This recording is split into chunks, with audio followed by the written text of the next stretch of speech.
Florida really that bad? We're here with Trap University once again. I could definitely say that it's a unique, different place, but we're not gonna really speak too much. You know the deal. Drop a like, subscribe. Same old routine, man. We finna get into it. Now, Florida, like most of the South, was one of the last places I ever expected to hop on the disrespectful music trend of dissing dead people. And while most of us probably got an introduction to Florida being dangerous around 2021, depending on how old you are, of course, Florida has always been as dangerous as it is beautiful, depending on where you're at. From the first Europeans exploring Florida and immediately getting slammed into the coast before getting lost in a storm, can't think of a better introduction to Florida, to be honest, all the way to the cocaine cowboys of the 80s. It's always been crazy to me that so many people go down here on vacation without knowing anything about where they are for real. Look at this kangaroo, get that bitch go! That bitch go! That is one thing, bro. Florida suffers from a lot of snowbird. I'm not even from here, but I've been here long enough to experience the difference and see the change. Alright, y'all need to stop coming down here, man. I ain't lying about that. Niggas be coming here for vacation and sunshine. Other than the white sand and the palm beaches, why do people from small towns and even other dangerous cities move to and visit one of the most dangerous counties in the South? Seriously, Miami-Dade County, by crime rate, or the rate of crime in relation to the number of people there, is the place you're most likely to become a victim of something outside of, you guessed it, Jacksonville, which I will admit not many people are moving to, but I'm kind of scared of Florida in general. And this crime rate around Miami-Dade County is crazy considering Alabama and Louisiana exist. New Orleans don't count, because that's by far one of the most treacherous cities you can visit on this side of the planet outside of Mexico. Don't let all the tourists going to Mardi Gras make you forget where you are just because they don't read the news. But with Florida, and especially Miami, you gotta remember that the crime statistics are often inflated with various strange and random crimes, such as a man punching a kid in the face during the 10th soccer game, men posing as doctors and performing cosmetic surgeries without a license, since everybody wants a lip filler or a nose job and everything else. And of course, you can't forget about the men that will walk straight up to a woman's house and stare into the window. But where do you even start when it comes to gang violence in Florida? A woman's house and stare into the window. Niggas still doing this in 2025. You just need to be locked up, dude. Like, fully. Who's still peeping Tom through windows, dude? Like, they're weird. That's all I gotta say about that. Window. But where do you even start when it comes to gang violence in Florida? But let's start in Jacksonville, briefly. Now, assuming that this map is accurate, most of the 55 murders that took place from March 31st, 2024 to March 31st, 2025 all happened just outside of, I guess you can call the...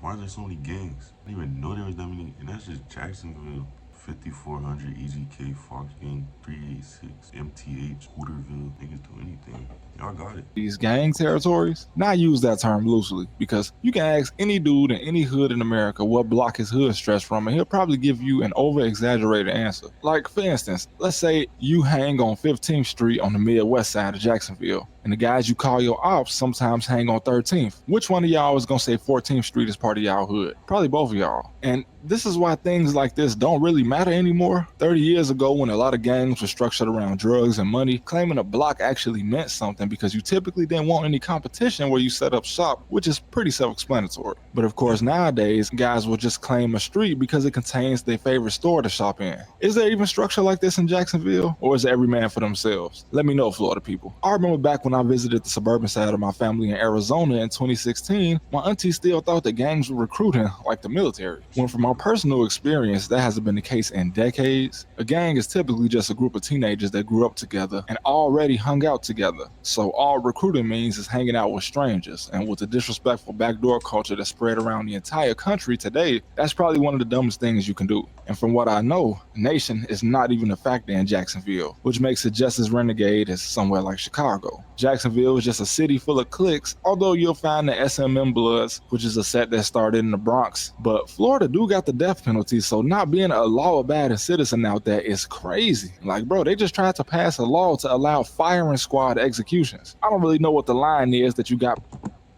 Y'all agree with that? Fire squad execution? That'll be interesting to tune into. I'm just saying. Let me know how y'all feel about that fire squad. Should they pass that? Between life and death row, but it probably varies per state. They even took the death penalty back in the 70s, but they ended up bringing it back 4 years later because they love it that much. So you don't gotta ask why Queso Pops is cooperating on him. Plus, back in his Pops day, it probably wasn't such a thing to be bragging on social media about crimes you committed, so you could say his kids did that to themselves. But I always thought the South was all about respect and hospitality. When I first went away to college, I was still kind of up north, and the first thing my homie from down in Jacksonville, Mississippi noticed was how rude people were in the Midwest compared to down south. Now this was back in 2015-16, but where he came from, vice lords was riding on horses with rifles on their back, and people down south still had a better reputation than anything north of Tennessee, which you can just lump Memphis in with the Midwest because not only is them our cousins in Chicago, but most of us in Chicago literally have cousins in Memphis. Anyway, the Orlando guys will tell you that Miami is where you just go for vacation and it's kind of sweet out there compared to their city, which we know they're exaggerating a little bit. It do go down in Orlando. It don't go down. Robert, it goes down. No, it don't. It do go down. Oh! And of course, Miami has some very wealthy neighborhoods, far from any criminal statistics, while other cities, kind of like Orlando, don't have that much of a contrast. And for the most part, it is kind of a party city. For being a city with over 400,000 people that had less than 40 murders in 2023, that just proves that it's at least safe for locals. Sometimes out-of-towners don't seem to have the same luck, but you can just attribute that to them not knowing what's going on. Man, a lot of the snowbirds aren't even looking into what's going on in Florida. The main thing they're researching is their hotel booking, the car rental, and what area they're gonna be at. You know, especially you mentioned Orlando, Miami, and stuff like that.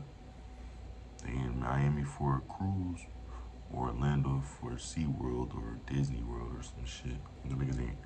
Do your research while you coming to Florida. I'm in an unknown part of Florida, but it's the same all around this weird place. Florida is just Florida. Alright, get out of Florida if you in Florida. On and the fact that everybody goes to Miami. So if you just look at the news, you've seen guys be tracked, followed, and killed while on vacation down there. Also, a lady flew across the country and threatened Donald Trump's son's school while she was stalking him multiple times. She got let off pretty easy, by the way. I don't know what's up with that. But overall, in Miami, it seems like you're more likely to be pickpocketed or just have your property damaged. Oh yeah, and getting your car stolen is a pretty big thing down there. But property damage and theft seems to be more common in places with such a visible wealth gap, as you will see in Miami. I mean, just look at California, where it's almost a sport to break in and rob somebody's house, which I don't support, but man, it's crazy that anybody that's not a millionaire can even afford to live in California. I still wouldn't just go around Miami without paying close attention to your surroundings, especially if you're a woman living in any part of Florida, because I simply cannot stress how many peeping Tom crimes I kept seeing on the news when I was making this video. Even the places a lot of people might not know about, like Fort Myers, can be an ideal vacation spot, although I have a cousin that definitely got shot at down there playing too much with the Haitians. Florida is huge. From the Panhandle to the Keys, you never really know what you're gonna get when you visit. The further north you go, the more country it gets, and the further south you go, well, you can pretty much get anything. Just please, out-of-town people, I beg you, stop going to Florida during hurricane season. It must be so disappointing as a Floridian when you spent the last week boarding your house up because you see a storm coming, and then you see all these new cars pulling into town every day, and you think they might have come down to help, but it turns out it's just a bunch of people from the Midwest that came down to get drunk. Just look at the calendar. Hurricane season can't sneak up on you when you're planning a trip because it happens at the same time every year. But I'm wasting my breath because this is an ongoing problem and it probably won't ever stop, at least the Florida people are used to it. But out-of-towners clogging the highway trying to escape once they see the hurricane coming, and as a result actually preventing people that live in Florida from escaping is crazy work. But thanks to everybody tuning in. I really do appreciate y'all, man, for real. I might do another European city next. Shout out to all my viewers on the other side of the pond, or maybe somewhere in Northern California. How y'all feel about that though? Honestly, snowbirds, y'all just need to stay out of Florida because y'all is jamming it up. And then honestly, if y'all is gonna come down here, do your research. Don't just move down here. It ain't a place you come to really grow anything for real. Like I feel, honestly. But that was a short one, man. We gonna wrap it up. For the video, drop a like, subscribe, leave a comment if you in Florida, or wherever you watching from. But I'm gonna catch y'all in the next one.